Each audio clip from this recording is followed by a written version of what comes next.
اب اس میں سے بہت سے انبھو کر کے آئیں گے کہ بہت سی مائیں کلپ جاتی ہیں، تو ارے بہت سے انسان تو ایسے بھی ہیں جو کہ مسلم لڑکیاں ہندوؤں کے ساتھ جا کر شادی کر رہی ہیں، ہندو لڑکیاں مسلم لڑکوں کے ساتھ جا کر شادی کر رہی ہیں۔ تو میں یہ سوال کرنا چاہتی ہوں کہ آپ نے کبھی گہرائی سے اس چیز کو سوچ کر دیکھا ہے کہ جو لڑکی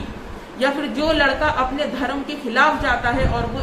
غیر دھرم میں جا کر ایک دوسرے سے پناہ لیتے ہیں، تو نادانوں انہیں پناہ دینے سے پہلے، ان کے ساتھ ریلیشن بنانے سے پہلے یہ تو سوچ لو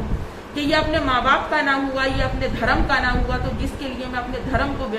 غارت کر رہی ہوں یا میں غارت کر رہا ہوں، کیا وہ ہمارا ہو سکتا ہے؟ نہیں ہو سکتا۔ اسی طرح اس عورت کی بھی یہ مثال ہے جسے آپ سپورٹ کر رہے ہو، جس کے نام کا آپ دم بھر رہے ہو، جسے آپ اچھا سمجھ رہے ہو، کہ آپ نے کبھی یہ سوچا ہے کہ جو اپنی باتوں میں اللہ کو شامل کر لے، جو اپنے دینے والے کو، جس کا ہم کھا رہے ہیں، جس کے نام پر ہم دنیا میں سانسیں لے رہے ہیں، جو ہمیں ہر ایک نعمت دے رہا ہے، جس کی نعمتوں کا ہم شکر ادا بھی ڈھنگ سے نہیں کر رہے، تو یہ عورت جب اس اللہ کو اپنی باتوں میں شامل کر سکتی ہے تو آپ میں اور آپ کی اوقات کیا ہے؟ جو انسان اپنے دھرم کا نہ ہو رہا، آپ کو امید ہے کہ وہ آپ کا ہو جائے گا، آپ کی کیئر کر لے گا یا آپ کی فیور کر دے گا؟ نہیں کرے گا۔ ابھی بھی وقت ہے، ابھی بھی وقت ہے، ذرا ہوش کے ناخن لے لو۔ سائرہ جو ڈانس اس دنیا میں رہ کر رہی ہو، انشاءاللہ جب قبر کے اندر اتارا جائے گا، کیا یہی ڈانس کرو گی جب منکر نکیر سوال کرنے آئیں گے؟ اسی طرح سے ناچ ناچ کر وہاں پر بھی اسی طرح سے دکھاؤ گی؟ نہیں دکھاؤ گی۔ وہاں انسان جب قبر کے اندر رکھ دیا جائے گا، جب اس کے حساب کتاب ہوں گے، جب منکر نکیر اس کے حساب کتاب کرنے کے لیے آئیں گے کہ اللہ اکبر، اس ٹائم میں تبھی تو حدیث میں کہتے ہیں کہ ہر وقت کی نماز پڑھ کر دعا مانگا کرو کہ ہماری قبر کی رات، قبر کی جو پہلی رات ہے، اللہ رب العزت اس میں اپنے حبیب کے صدقے آسانیاں پیدا فرمائے۔ جس نے قبر کی پہلی رات یعنی کہ قبر کی پہلی منزل کو پار کر لیا، سمجھ لو گویا اس نے قبر کی ہر ایک منزل کو پار کر لیا، اور جو قبر کی اس منزل میں ناکام ہو گیا، جو اس قبر کی پہلی منزل میں ناپاس ہو گیا، تو سمجھو اس کے اوپر قبر کے اندر اور کیا ہونے والا ہے۔ تو یہ جو آج سوشل میڈیا پر ناچ گا کر دکھا رہی ہو، یہ تماشا کر کے دکھا رہی ہو، خدا کی قسم میں نے تو یہ سوچا کہ شاید اس عورت کو شوق لگ گیا اور یہ عورت جو ہے پاگل ہو گئی، کسی کی باتوں سے اسے اتنی تکلیف ہوئی ہے۔ پر جب میں نے ڈھنگ سے دیکھا تو یہ تو خالی پبلک کو راضی کرنے کے لیے ہی سب کچھ اپنا یہ ناچ گانا سانگ تماشا کر رہی تھی، اور جو اس کا بیٹا ہے وہ اس سانگ تماشے میں ساتھ دے رہا ہے کہ ممی ماشاءاللہ آپ بہت اچھے لگ رہے ہیں، ممی آپ بہت اچھا ڈانس کر رہے ہو، کہ آپ نے یہی پرورش کی تھی کہ بیٹا میں مجرا کروں گی، پیچھے تو آ کر بانسری بجانا، بیٹا میں ٹھمک ٹھمک کے ناچوں گی اور تو پیچھے سے آ کر ڈھولکی بجانا، خود گنہگار بن رہی ہو اور ساتھ میں اپنے بیٹے کو بھی گنہگار بنا رہی ہو۔ کیا ایک ماں کا یہی فرض ہوتا ہے؟ کیا ایک ماں کی یہی محبت ہوتی ہے؟ اور جو لوگ بار بار یہ سوال کرتے ہیں کہ آپ کیسی ہو، جو ماں بیٹے کے رشتے پر سوال کرتی ہو، ان دونوں ماں بیٹوں کی اس طرح کی حرکتیں دیکھنے کے بعد میں حقیقتاً سوچنے پر مجبور ہو جاتی ہوں کہ جس حدیث میں اور جو رب یہ فرما رہا ہے کہ اگر بیٹا بالغ ہو جا تو ماں کا اس سے ایک حد میں رہنا ہی حدیث فرماتی ہے۔ جو لوگ میرے اوپر سوال اٹھاتے ہیں، میری باتیں جن کو مرچیاں لگتی ہیں، جن کو بری لگتی ہیں، وہ جا کر پہلے حدیث کو پڑھ لے، اس کے بعد میں آ کر مجھ پر، میرے برقعے پر، میرے ہاتھوں پر اور میری آنکھوں پر تنقید کرے۔ اور اگر میں آپ کے ایک چھوڑ 72 نام رکھنا شروع کر دوں تو پھر آپ میں اور مجھ میں کوئی فرق نہیں رہ جائے گا، پر میں آپ کا کبھی کوئی نام نہیں رکھوں گی، بے شک آپ میرے 72 نام رکھو۔ ایسا نہیں ہے کہ میری زبان نہیں ہے یا مجھ سے بولنا نہیں آتا، آپ سب بات جانتے بھی ہو، سمجھتے بھی ہو، پر اللہ پاک سے آپ جو چاہ رہے ہو اللہ آپ کو وہ دے رہا ہے۔ آپ بے فضول اپنی بھی اور اپنے بچوں کی بھی، اپنی بھی اور اپنے بیٹوں کی بھی ایک ماں کے رشتے کو آپ بالکل سرشار کر رہی ہو۔ اگر کل روز محشر میں آپ کے بیٹے کو آپ کے سامنے کھڑا کرا جائے گا اور اللہ رب العزت آپ سے پوچھے گا کہ یہ اولاد دی تھی، اس کی پرورش کس طرح سے کی، تو اس طرح سے بتائیں گی کہ میں ناچتی تھی اور میرا بیٹا مجھے ماشاء اللہ بولتا تھا، میں ٹھمکتی تھی اور میرا بیٹا مجھ سے کہتا تھا ممی بہت اچھے لگ رہے ہو، ہی۔ ایسا لگتا ہے کہ اس بیچارے بچے نے ان 2-3 الفاظوں کے علاوہ کوئی بات نہیں سیکھی۔ ایک ممی بہت اچھے لگ رہے ہو، ممی ماشاء اللہ، اور جو کچھ نہیں بچے گا تو ہی۔ کیسی ماں ہو آپ؟ اور پھر ماں تو چھوڑیے، کہتے ہیں کہ جو جس کا کھاتا ہے اس کے گن گاتا ہے، کہ اگر آج کے دور میں ہمارے ساتھ کوئی اتنی سی نیکی کر دیتا ہے یا ہمارے برے وقت میں کوئی ہمارا ساتھ دے دیتا ہے تو ہم اس کا احسان نہیں بھولتے، ہم اس کے